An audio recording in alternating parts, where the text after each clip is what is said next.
오늘 말씀 여호수아 14장 10절 말씀 같이 봉독해 올립니다.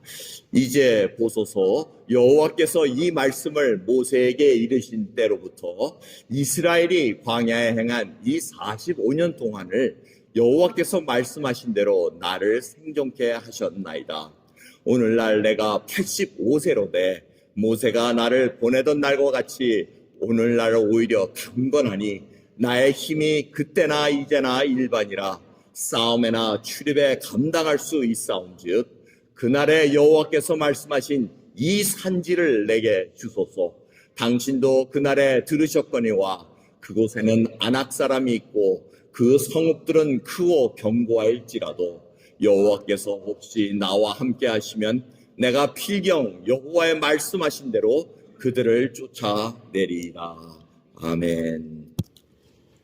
오늘 본문 말씀은 여호수아 14장에 있는 말씀입니다. 이 배경은 여호수아가 이스라엘 백성들을 이끌고 가나안 땅으로 입성해서 이제 기업을 나눠주는 그러한 시간이었습니다. 그때 갈렙이 아니신데 나오셨네요. 감사합니다. 네. 이 갈렙, 이분 여러분 잘 아실 겁니다. 이 산지를 내게 주소서. 정말 송구영 씨 때 단골 메뉴입니다. 단골 메뉴로 정말 85세가 돼서 정말 그때 약속한 그 땅 내게 주소서 하고 이제 얘기하는 그 얘기입니다. 믿음을 얘기하는데 지금 믿음보다는 조금 이 치를 대가에 대해서 초점을 맞춰서 오늘 말씀을 전하고자 합니다. 이 갈렙이 과연 어떤 사람이었던가, 주보에 보면은 아는 데서 한번 적어보십시오 하고 이렇게 문제를 냈습니다. 갈렙에 대해서 아는 바 별로 없습니다. 하지만 유다 지파에서 정탐꾼 두령으로 뽑혀가지고 12명 정탐꾼을 해서 40일간 보내는 데 있어서 유다 지파의 두목이었습니다. 두목으로 나간 걸로 기록되어 있습니다. 민수기 13장에. 그리고 이분이 그니스 사람 여분네 아들 갈렙이라고 이렇게 기록되어 있습니다. 근데 그니스 사람이라 하면은 이스라엘 백성이 아니라는 겁니다. 그래서 그니스 족속, 창세기 15장부터 그 가나안 땅의 족속을 하나님께서 말씀하실 때 그니스 족속이라는 이름이 또 등장합니다. 그래서 사람들이 추측하기를 이 갈렙은 유대 정통 유대인이 아닌 것 같다. 그니스 사람으로서 이방인인데 애굽에 가서 종살이 하는데 이스라엘 백성과 같이 살다가 지금 갈렙도 지금 그렇게 편성된 게 아닌가 이렇게 추측하는 학파가 있습니다. 또 어머니 쪽, 갈렙의 어머니 쪽이 또 혹시 모계가 또 유다 지파가 아닌가 이렇게 해서 추측하는 학자들도 있고, 저희들이 정확한 건 알 수가 없습니다. 정확한 건 알 수 없는데 이분이 두령이 됐다는 겁니다. 이민자가 돼서 이방인이 돼서 유대인에서 두령이 된다는 건 이건 보통 어려움이 아닌 겁니다. 믿음도 좋아야 되고 또 자기 족속을 대표해서 정탐꾼으로 나가야 되고 두목을 뽑아서 보냈다는 것은 갈렙이 보통 사람이 아니었다는 겁니다. 그래서 저희들이 그분의 추천을 알 수 없으나 중요한 건 이분이 정말 하나님 앞에 성실한 대로 보고했다고 7절을 보면 기록되어 있습니다. 성실한 대로 보고했다는 건 뭐냐면, 모세에게 보고했다는 것은 뭐냐면 믿어지는 대로 있는 그대로 보고했다는 겁니다. 그래서 정직한 분입니다. 이 갈렙은 오늘 본문 말씀 이제 쭉 읽어보시면 이 갈렙은 정직한 분이었구나. 자기 마음에 딱 보는 대로 하나님께서 정탐하러 보냈으니까 그 정탐한 그대로 믿어지는 대로 보고했다는 겁니다. 그리고 그들이 성실하게 정말 하나님 앞에 정직하게 나갔다는 거고, 두 번째는 8절을 보시면은 나와 함께 올라갔던 내 형제들은 백성의 간담을 높게 하였으나 나는 나의 하나님 여호와를 온전히 쫓았으므로 이렇게 얘기합니다. 그 당시 벌써 오래전 얘기 하면서 그때 당시에 같이 나와 형제 올라갔던 그 다른 11명 여호수아 빼고 다른 형제들은 간담을 높게 했다는 겁니다. 와, 저렇게 큰 사람들, 엄청나게 큰 사람들을 우리가 이길 수 있을까 해서 메뚜기 멘탈리티가 거기서 나오는 거 여러분 아실 겁니다. 그래서 우리는 메뚜기 같습니다라고 보고했으나 갈렙하고 여호수아는 아니라 우리가 하나님께서 저 땅을 주신다고 하셨으니 갈 수 있다 하고 이렇게 보고했다는 겁니다. 그래서 여호와를 온전히 쫓았다는 것은 충성했다는 겁니다. 오늘 찬양대의 찬양처럼 충성하게 하소서. 이 갈렙이 온전히 쫓았다는 겁니다. 충성했다는 거, 온전히 쫓았다는 거는 곁길로 가지 않고 휘청휘청 되지 않고 그대로 쫓아갔겠다는 그 말씀을 하고 있습니다. 그러면서 이 갈렙의 또 성품을 하나 살펴볼 수 있는 것은 그 다른 정탐꾼들을 아이고 저놈들 때문에 우리가 망하지 않았어. 저놈들 때문에 우리가 못 들어가지 않았어 하고 하소연한 거 아닙니다. 내 형제들, my brothers 하고 이렇게 얘기를 합니다. 그래서 끝까지 동족, 포용 모든 것들을 다 갖추고 있는 갈렙이었다는 것을 우리가 볼 수가 있습니다. 그래서 하나님께서도 이 갈렙을 이렇게 표현을 합니다. 14장, 민수기 14장 24절을 보면 그러나 내 종 갈렙은 그 마음이 그들과 달라서 나를 온전히 따랐은즉 그가 갔던 땅으로 내가 그를 인도하여 드리니 그의 자손이 그 땅을 차지하리라. 하나님께서는 충성된 자를 찾고 계시고 좋아하십니다. 온전히 무슨 일이 있더라도 주님만을 막 믿고 따라가는 자에게는 하나님께서 모세에게 갈렙하고 여호수아 봤지. son 나를 온전히 따랐다. 흔들리지 않았다. 그러니 내가 그들에게 그 자손이 밟을 땅을 주리라 하고 이렇게 약속을 했다는 겁니다. 그래서 이 갈렙은 그걸 기억하고 있었다는 겁니다. 그래서 여호수아에게 달라는 그 장면이 오늘 본문의 말씀입니다. 자, 오늘 본 말씀, 재미있는 말씀 7절에 보면 내 나이 40세에 여호와정 모세가 가데스 바네에서 나를 보내 이 땅을 정탐케 했다고 합니다. 그러니까 자기가 40세 때 정탐으로 갔고 45년간 지금 광야 생활을 했다고 얘기합니다. 그래서 오늘날 내가 85세로 돼 오히려 강건합니다 하고 이렇게 여호수아에게 얘기합니다. 그래서 우리가 알기로는 광야 생활 40년 아닌가 이렇게 하는데 요 갈렙의 이야기를 통해서 저희들이 조금 살펴볼 수가 있습니다. 출애굽으로 해가지고 정탐한 게 2년 차에 들어갑니다. 2년 때에 들어갔기 때문에 갈렙 나이가 그때 40세고 지금 85세라 그러면 45년간 광야 생활을 했다는 겁니다. 광야에서 돌아다니는 거는 40년 맞습니다. 출애굽한 후에 정탐해서 2년째 들어갔고 그 다음에 광야를 38년 돌았습니다. 그러니까 40년. 그리고 가나안 땅 정복을 지금 계속 하고 있는 게 7년간 했다는 것을 우리가 갈렙의 나이를 통해서 살펴볼 수 있다는 겁니다. 지금 가나안 땅에 들어가서 정복한 전쟁이 7년이 지났다는 얘기입니다. 자, 이 백그라운드를 알면은 7년 동안 갈렙이 지금 하나님의 약속을 잊지 않고 지금 저 산지를 달라고 지금 고백하는 얘기예요. 그럼 7년 동안 전쟁을 했으면은 지겹지 않겠습니까? 주위에 자기 형제들도 죽어나갔을 겁니다. 많은 피비린내 나는 그 모습들을 봤을 겁니다. 나이도 지금 85세가 다 됐으면 힘들지 않습니까? 그런데 믿음이 더 연단됐다는 사실. 그래서 이 말씀이 정말 저희 성도님들에게 정말 큰 도전이 되리라고 봅니다.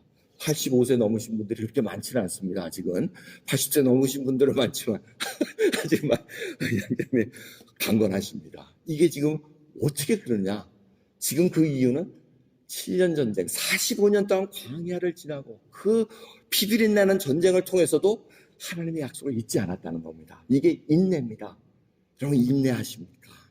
하나님의 약속을 붙잡고 있고 우리 하나님께서 약속해 주신 게 뭡니까? 영원한 생명입니다. 영원한 생명을 바라볼 때 지금 하루하루 앞에 놓은 거는 정말 이거는 정말 짧은 순간입니다. 그러기에 하나님 주신 말씀을 갖고 끝까지 버텨내야 된다는 겁니다. 근데 이 듣는 것, 들었다는 겁니다. 갈렙이 여호수아요, 당신 듣지 않았어. 하나님께서 모세에게 그렇게 얘기하지 않았습니까? 나를 그 땅으로 주신다 그러지 않았습니까? 들었다는 겁니다. 듣고는 인내가 생겼습니다. 믿음이 생기고 순종이 생기고 인내가 생겼다는 겁니다. 이것이 오늘 굉장히 중요합니다. 어떠한 상황을 지나가도 하나님 말씀 때문에 우리가 들었기 때문에 믿음이 생겨서 믿음 가지고 버텨나가는 겁니다. 그것이 바로 순종으로 이어집니다. 순종이 안 이어지면 도망갈 수밖에 없습니다. 그래서 아담의 그 하나님의 말씀을 불순종했을 때 하나님께서 뭐라 그러십니까? 아담을 부르시되 내가 어디 있느냐 하고 이렇게 물습니다. 어떻게 더 얘기하다 보면 아담아 어디 있니 하고 찾습니다. 근데 이 무릎은 하나님이 정말 아담이 어디 있는지 몰라서 묻습니까? 그게 아니지 않습니까? 다 아시는데 아담아라는 것은 인류, 맨카인드입니다. 이 인류에 대한 질문입니다. 내가 지금 어디에 있느냐? 아담아, 내가 어디 있느냐? 그걸 우리에게 지금 묻고 계십니다. 하나님께서 우리가 순종 안 할 때 하나님께서 질문하십니다. 여러분, 하나님 믿지 않고 한번 마음대로 살아보세요. 그럼 어느 순간에 하나님이 딱 질문하실 때가 있어요. 그게 뭐 네가 어디 있느냐, 너 어디 가니, 뭐 이런 말씀일 수도 있고, 하여튼 여러 가지 상황인데 하나님 몰라서 묻는 거 아닙니다. 자신을 보라는 얘기입니다. 여러분의 현재 위치가 어디 있는가 하나님께서 지금 묻고 계시다는 겁니다. 숨어 있지 말라는 얘기입니다. 하나님께서 물어볼 때 이 갈렙과 같이 드럽게 믿음이 생겨서 그 언약을 가지고 내가 지금 인내하고 온전히 주를 쫓고 있습니다. 그것이 바로 헤브론을 달라는 근거였다는 것입니다. 그리고 두 번째 갈렙이 여호수아에게 이 산지를 달라는 근거는 여호수아의 짐을 나누기 위함이었습니다. 여러분 그 헤브론이라는 땅은 아낙 자손이 거주하고 있던 곳이라고 얘기합니다. 그런데 아낙 자손이 키가 average가 3m입니다. 3m. 3m 정도의 거인들이 사는 그런 지역입니다.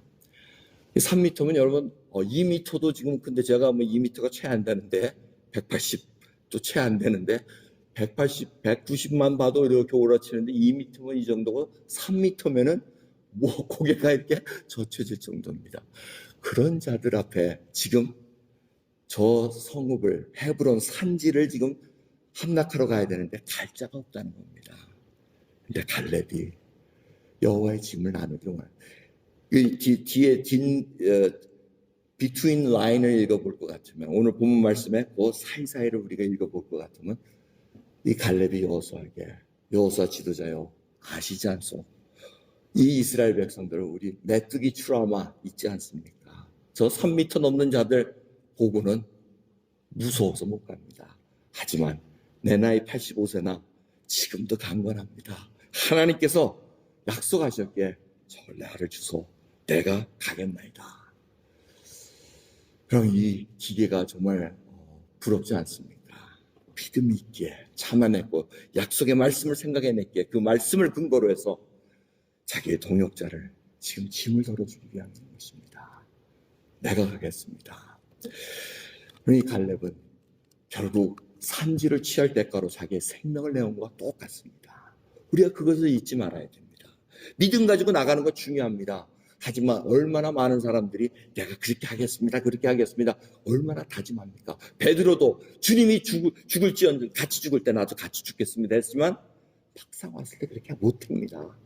이것이 바로 우리의 믿음의 연약함입니다. 하지만 주님께서는 우리를 위해서 십자가에 돌아가시고 우리에게 주신 말씀 자기 목숨을 얻는 자는 잃을 것이요 나를 위하여 자기 목숨을 잃는 자는 얻으리라. 진리입니다.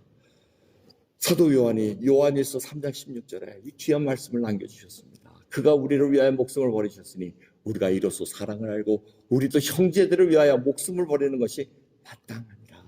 갈렙은 이 말씀을 몸소 실천한 것으로 우리가 이해할 수가 있습니다.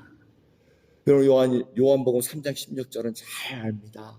정말 세상을 이처럼 살아가사 독생자를 주셨으니 이는 저를 믿는 자마다 멸망치 않고 영생을 얻기 위함이라. 얼마나 귀한 말씀. 거기까지는 좋은데 요한일서 3장 16절을 딱 짝으로 알고 계셔야 돼요. 외우고 계셔야 돼요.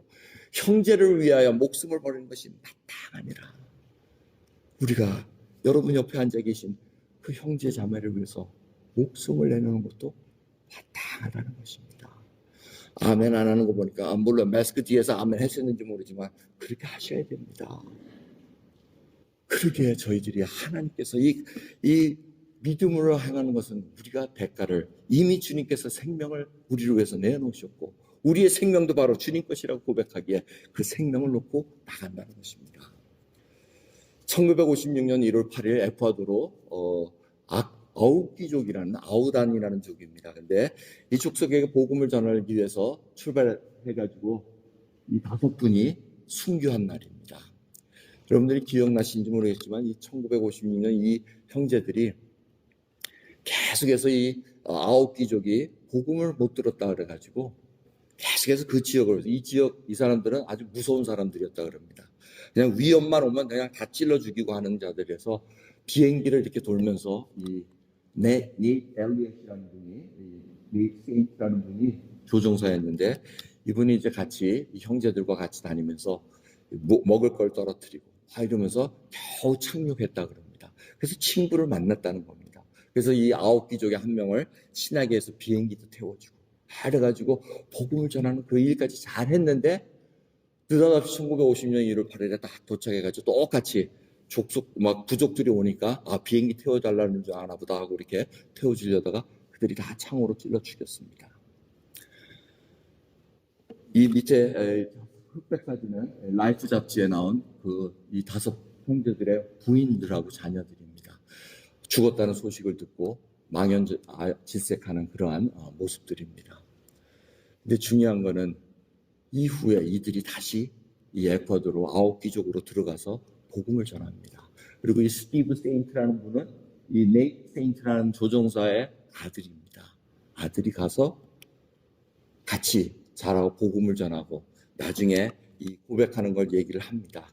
자기 부러진 창을 주면서 이 창으로 내가 너의 아버지를 죽였다라는 그 얘기를 할 때 용서하고 모든 것을 주님께서 뜻이 있어서 다 했다는 것으로 용서하고 이 스티브 세인트 이분은 10년 전만 해도 아주 왕성하게 활동하셨습니다. 자기 아버지를 찔러 죽인 그분을 위해서 같이 간증 집회도 다니고 선교사 대회 때 시카고 모임에 갔을 때 같이 모여서 이렇게 세미나도 가진 적이 있습니다. 참 아주 점잖으신 분입니다. 우리는 생각에 아버지를 죽인 이 원수를 어떻게 하고 하는 거 굉장히 우리는 아주 드라마틱할 것 같이 생각하잖아요. 근데 이분은 당연하듯이 얘기합니다. 요한일서 3장 16절 당연하듯이 아버지가 이들을 위해서 죽으셨고 이 9귀족들이 굉장히 의문시하는 것들이 있었습니다. 왜 총이 있었는데 죽었는데 총들이 바로 옆에 있었는데 왜 총으로 우리를 죽이지 않았을까? 그게 궁금했다는 거예요. 근데 이 아내와 이 나중에 후손들이 와서 하는 말이 당신들을 살리기 위해서 총을 쏘지 않았습니다 하고 이렇게 고백하는 장면으로 이들이 온 마을이 그리고 온 부족이 예수 그리스도 믿는 부족으로 변한 것을 우리가 지금 목도할 수가 있습니다. 이 얘기는 창끝이라는 End of the Spear이라는 영화로 제작돼서 나왔습니다. 이 큰 줄거리는 뭐냐면 영화 줄거리가 아니고 이 복음의 줄거리. 50년대 미국의 복음화가 막 일어납니다. 그래서 이 젊은이들이 막 일어나가지고 복음을 들고 세계로 나갑니다. 영적 각성이 일어나면 선교의 열정이 일어나게 돼 있다는 겁니다. 그 선교의 열정을 가지고 와우다니족까지 복음이 전해져서 오늘 End of the Spear, 창끝이라는 그 영화를 통해서 우리들이 그 선교의 영화를 우리가 목도하게 됩니다. 근데 그 얘기는 여기서 끝나는 것이 아니고 2011년도에 캐산 집회에 저희가 이경호 선교사와 또 다른 강사들과 같이 가서 이 영화를 보여주는 시간이 있었습니다. 이 창끝이라는 영화를 막 베트남어로 막 번역을 해가지고 막 밑에 더빙을 해서 막 보여줬습니다. 그들의 모임이 바로 이때였습니다. 이분들 부르족입니다. 캐산에 있는 부르족들 다 모여가지고 이렇게 영화를 딱 보는데 그리고 끝나고 이분들에게 영화 관람한 거를 좀 소견을 좀 얘기해 주십시오 하고 조별 토론을 했습니다. 그래서 저는 솔직히 이분들 국민학교 아니 초등학교 졸업하신 분들 거의 없습니다. 거의 없고 뭐 학교는 모릅니다. 모르시는 분들이에요. 그래서 저희 속으로 어떻게 영화를 보고 감상문을 쓸까, 감상을 할 수 있을까 궁금했습니다. 그런데 그 감상 결과를 얘기를 하는데 제가 깜짝 놀라고 회개했습니다. 그분들의 요점을 정확하게 알고 있어요. 젊은이들이 복음을 들고 목숨을 걸고 총이 있음에도 불구하고 죽이지 않고 자기들이 목숨을 내고 죽은 거 그거를 바라볼 때 바로 주님께서 그 일을 위해서 우리를 위해서 돌아가셨다는 것을 자기들이 깨달았고 우리도 저들과 같이 목숨을 걸고 이 계산 지역을 위해서 복음화에 힘써야 된다는 그 결론으로 딱 맺더라고요. 아주 깜짝 놀랐습니다. 이렇게 되기가 쉽지 않은데 주님께서 물론 역사하셨고 그들에게 마음이 움직여져서 이 창끝이라는 영화를 통해서 정말 5이의 젊은이의 그 순교자의 피가 그 에콰도르의 그 족속 와우다니 족속에게 복음을 전했듯이 계속해서 캐산에 있는 그 족속들에게 복음을 전하는 그 일이 시작됐다는 것입니다. 그래서 10년 후에 9년 올해 갔을 때 그 캐산 지역에는 38개 교회가 있습니다. 2011년도에는 교회가 3, 4개 되지도 않았습니다. 힘도 없을 때였습니다. 근데 이들이 금식성애하고 그 다음에 하나님께 주시는 은혜를 가지고 죽음은 죽으리라는 그 모토로 3일간 집회를 하고 이들이 이게 바로 3일간 굶은 모습입니다. 굶어가지고 힘들어가지고 했는데 영화를 본 후에 자기들이 목숨 걸고 예수 그리스도를 전하겠다는 그 결단으로 나간 후에 10년이 지난 결과는 38개의 교회가 지금 왕성하게 자라고 있습니다. 약한 교회가 하나도 없습니다. 근데 거기에 미얀모의 교회, 저희가 같은 그 미얀모의 교회가 지금 왕성하게 자라고 있습니다. 이 미얀모의 교회가 자라기 위해서 우리 윤민이와 저희 교회가 이렇게 다 서포트를 해서 지금 어마어마한 숫자로 지금 모이고 있습니다. 다른 교회는 뭐 500명이 지금 넘는 교인들이 모이고 있습니다. 빠꾸족 교회도 정말 그 완악한 빠꾸가 하나님 믿고 교회가 생겨서 지금 움직이고 있습니다. 이런 일들은 예수 그리스도가 우리를 위해서 생명을 내어주시고 계속해서 사람들이 자기 생명을 내놓는 그 믿음의 결단으로 말미암아 이러한 일들이 일어나고 있다는 것 우리가 잊지 말아야 됩니다. 갈렙의 그 고백, 그날에 여호와께서 말씀하신 이 산지를 내게 주소서. 여러분들에게 있는 산지, 하나님께서 약속하신 그 산지는 무엇입니까? 그런데 우리가 기억해야 될 것은 내가 진실로 진실로 너에게 이르노니 한 알의 밀이 땅에 떨어져 죽지 아니하면 한 알 그대로 있고 죽으면 많은 열매를 맺느니라. 내가 죽지 않으면 내가 죽음 하나님 앞에 내 생명을 감사하고도 주님 살려주옵소서. 저 땅을 나에게 주옵소서. 저 민족을 나에게 주옵소서. 그 고백이 일어나지 않으면 그 결과를 볼 수 없다는 것을 다시 한번 생각하시면서 여러분의 있는 그 믿음을 하나님 앞에 내놓는 시간 되기를 간절히 예수 그리스도의 이름으로 기도하겠습니다. 하나님 감사합니다. 주여, 그렇습니다. 생명이 살았습니다. 주님께서 나를 위해 돌아가셨기에 산 생명 주님 위해 드릴 수 있다는 것, 그 놀라운 축복을 저희들이 간직하게 해주시옵고 고백하게 해주시옵소서. 얼마나 저희들이 두려운 자로 살아가고 있습니까? 하지만 주님, 이 갈렙과 같이 인내로서 약속의 말씀을 붙잡고 나갈 때 아무도 할 수 없는 그 상황 속에서 믿음으로 디클레어하고 나가는 그 모습 속에서 저희들이 도전을 받습니다. 주여, 저희들이 정말 우리 마음속에 예수 그리스도 이외에 더 사랑하는 것들이 있다면 그 하나하나가 다 정리되기를 소원합니다. 하나님 앞에 원하는 그 삶으로 드려짐으로 말미암아 주를 바라볼 수 있도록 은혜 베풀어 주옵소서. 감사드리며 우리 주 예수 그리스도의 이름으로 기도드렸나이다. 아멘.